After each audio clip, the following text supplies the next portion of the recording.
আমার মেয়ে মাহি, আমার মনে হয় যে স্কুলে ভর্তি করার পরে আজকে ওর মুখে আমি পড়ার আওয়াজ পাইলাম। এই কদিনে এই 2 বছরে 3 বছরের মূলে আমি ওর মুখে আলাপ পাই নাই যে ওই পড়ে না না পড়ে, খালি বই খুইলা খালি দেখতাম, খালি আঁকাঝুঁকাই করে, পড়তে আর দেখতাম না, শুনতামই না আমি আওয়াজ।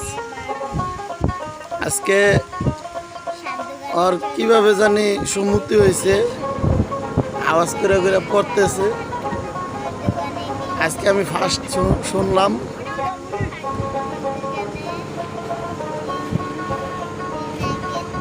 হ্যাঁ, 3 দুগুণে 6। অনেকদিন পরে আওয়াজ শুনলাম। তাও দেখি নাম তো একটু ভালোই পারে, আবার মাঝে মাঝে আটকে যায়।